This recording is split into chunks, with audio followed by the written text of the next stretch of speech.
Welcome. Hope you're all doing well. Fantastic, in fact.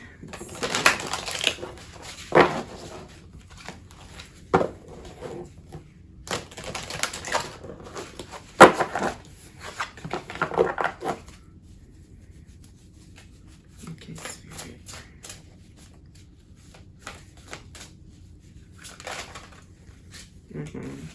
Yeah, it's on the bottom. I'll take it. It was on the bottom and then it came out. Okay. What else?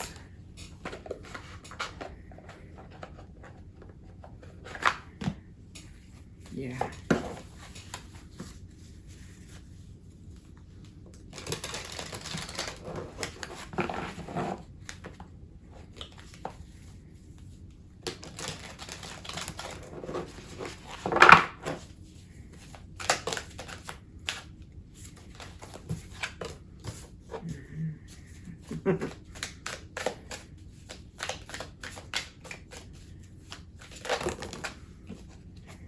So many.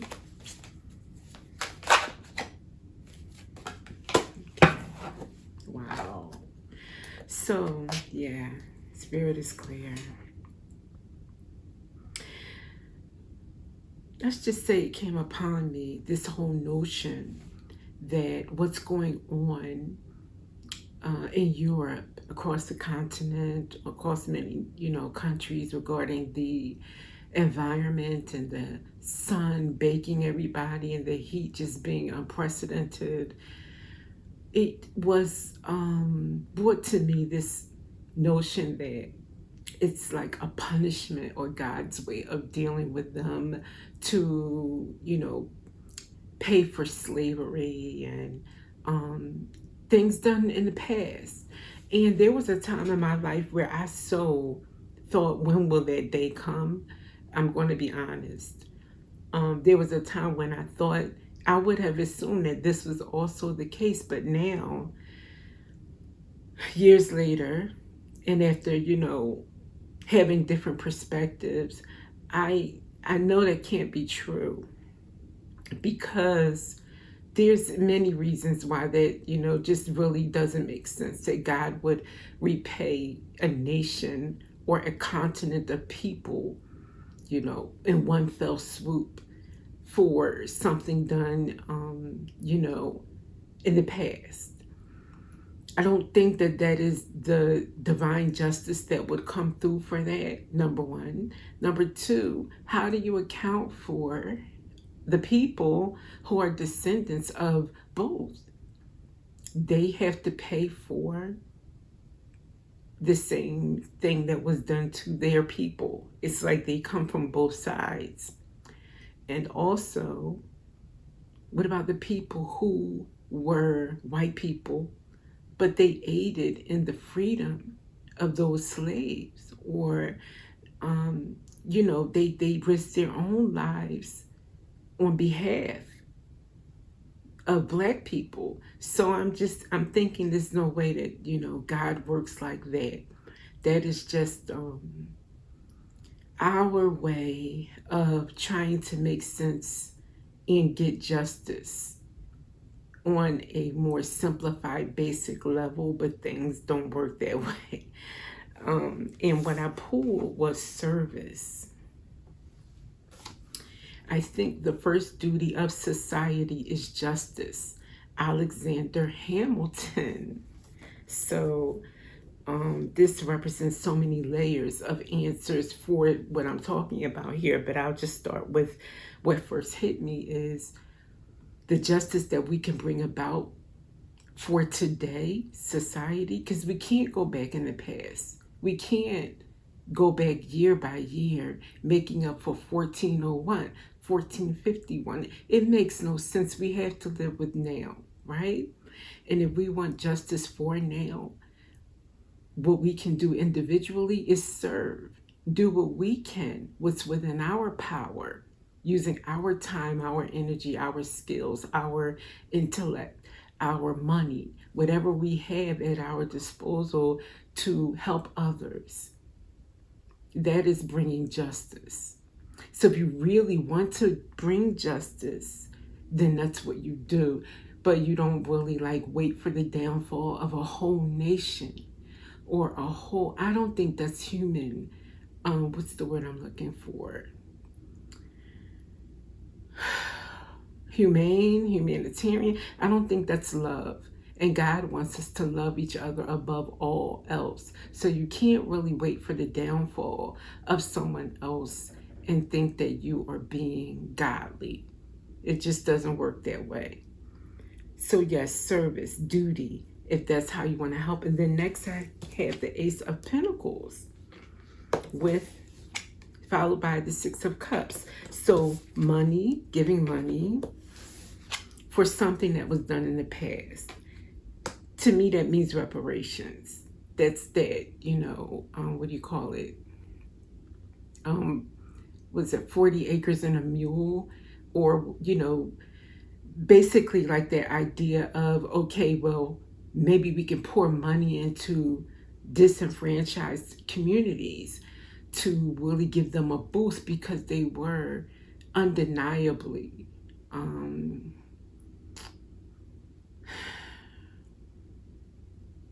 stolen from, being made to live on a level, that wasn't even kill. So you never balance things out because you can't make up for the past. But what you can do is try to remedy the ills that still plague today from that time. Because undoubtedly there are things that are still. Now, some of these communities are mixed. It's not just the descendants of slaves that live there. So it's not even a race issue. It's just about bringing hope to people, bringing, a better quality of life to areas that have been hit hard, that need aid, instead of putting and fueling and funneling that money into things that don't further society, don't do the world justice. So basically, prioritizing. Now, we can have that as our focus, as our aim at, for our energy, as opposed to, well, I want people that are one color to pay for something. I don't think that's healthy. I don't think that's loving. But I think what we can do is turn our attention to what can we do to help, what's fair, because, surely this is not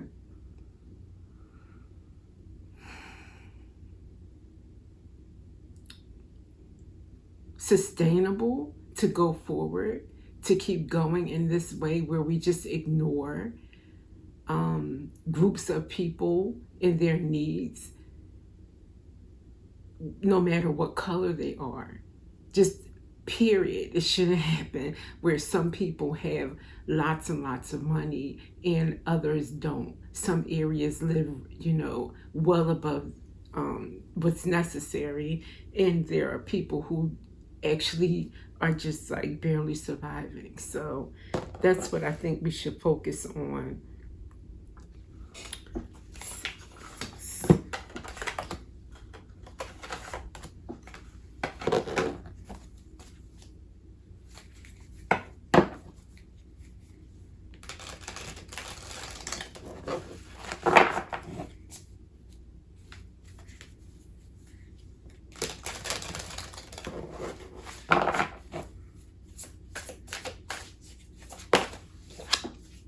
Hidden truth.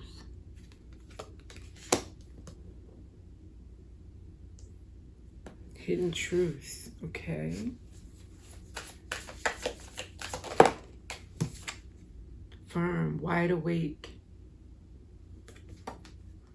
Okay, so waking up and facing hidden truths instead of what is obvious, because these came out as I was thinking, most people are going to hear this message and think, well, yes, that's why I'm a Democrat and this is what's best. Oh, yes, that's why I'm a Republican. And neither party has ever been a hero. Neither party right now does more than bark and speak a lot of slogans and have a lot of empty words. I don't think the solution is even about a party. I think parties have done more to divide and separate us and keep us distracted from really addressing issues than it has been to help. We waste time voting for nothing to get done. So actually what has to happen is we just stop thinking about party lines and parties and start coming from more of a, I can't even say grassroots, because even they have been polarized. It's just person to person, you know, heart to heart. What we know intuitively is right for us, for people, what's fair, and just come from that. That is the hidden truth of it all. And we need to wake up to that, is what's going on here. And I think that's why things are being torn down. It looks obvious to everybody now that neither party is really serving us. This system does not serve us. All over the world, systems, they're just systems. They're not really serving us. And I see taboo. It may be taboo to say that, but it's the truth.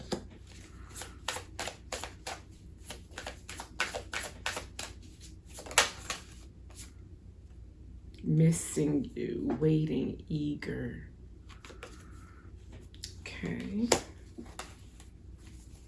Home at the bottom. A refuge, belonging. Yeah, missing that feeling of belonging. You know, that community or family or house. Just like a sense of security. Security. I think that's what we all want.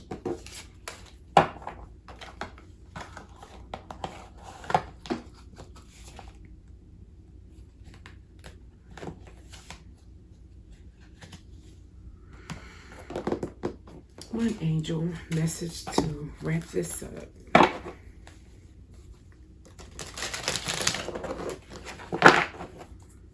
For a while, the old me would have been right on board with that message.